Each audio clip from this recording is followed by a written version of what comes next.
বাড়ির তুলসী দালানে একসময় ছিল একটি মাত্র তুলসী গাছ। সেই গাছের পাতা দিয়ে নারায়ণ সেবা দিতেন সঞ্চিতা। কখনো কখনো সেই গাছে তুলসী পাতা না থাকলে অন্যত্র গিয়ে তুলসী পাতা নিয়ে এসে নারায়ণ সেবা দিতেন। আমাদের বাড়িতে একটি বেদিতে একটি মাত্রই তুলসী গাছ ছিল। বাড়িতে আমাদের নারায়ণ আছে, নারায়ণের সেবা তো তুলসী পাতা ছাড়া হয় না।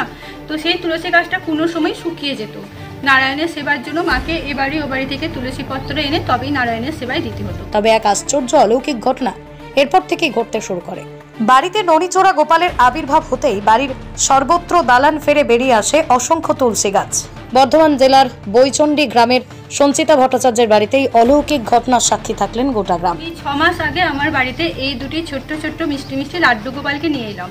তো এই লাড্ডু গোপালের পদধূলি আমাদের বাড়িতে পড়ার পরে তো দালানের কংক্রিট ভেদ করে আমার বাড়িতে অজস্র তুলসী গাছ।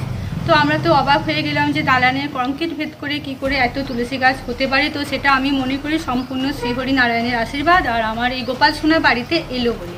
ইতিমধ্যেই সেই দৃশ্য দেখতেই ভিড় জমাচ্ছে বহু মানুষ। কথায় আছে না, বিশ্বাসে মিলাই বস্তু তর্কে বহুদূর। সঞ্চিতার ঈশ্বরের প্রতি বিশ্বাস যেন তারই প্রতিরূপ।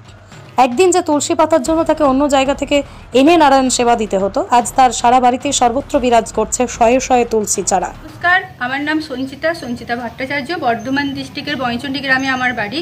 তো আমার বাড়ির উঠানে দালানের কংক্রিট ভেদ করে অজস্র কিভাবে তুলসী মাতার আবির্ভাব হলো সেটাই আমি আপনাদের সকলের সামনে একটু বলতে চাই। আমাদের বাড়িতে একটি বেদিতে একটি মাত্রই তুলসী গাছ ছিল। বাড়িতে আমাদের নারায়ণ আছে, নারায়ণের সেবা তো তুলসী পাতা ছাড়া হয় না। তো সেই তুলসী গাছটা কোনো সময় শুকিয়ে যেত। নারায়ণের সেবার জন্য মাকে এ বাড়ি ও বাড়ি থেকে তুলসী পত্র এনে তবেই নারায়ণের সেবায় দিতে হতো। আমি 6 মাস আগে আমার বাড়িতে এই দুটি ছোট্ট ছোট্ট মিষ্টি মিষ্টি লাড্ডু গোপালকে নিয়ে এলাম। তো এই লাড্ডু গোপালের পদধূলি আমাদের বাড়িতে পড়ার পরে তো দালানের কংক্রিট ভেদ করে আমার বাড়িতে অজস্র তুলসী গাছ। তো আমরা তো অবাক হয়ে গেলাম যে দালানের কংক্রিট ভেদ করে কি করে এত তুলসী গাছ হতে পারে। তো সেটা আমি মনে করি সম্পূর্ণ শ্রীহরি নারায়ণের আশীর্বাদ আর আমার এই গোপাল সোনা বাড়িতে এলো বলে।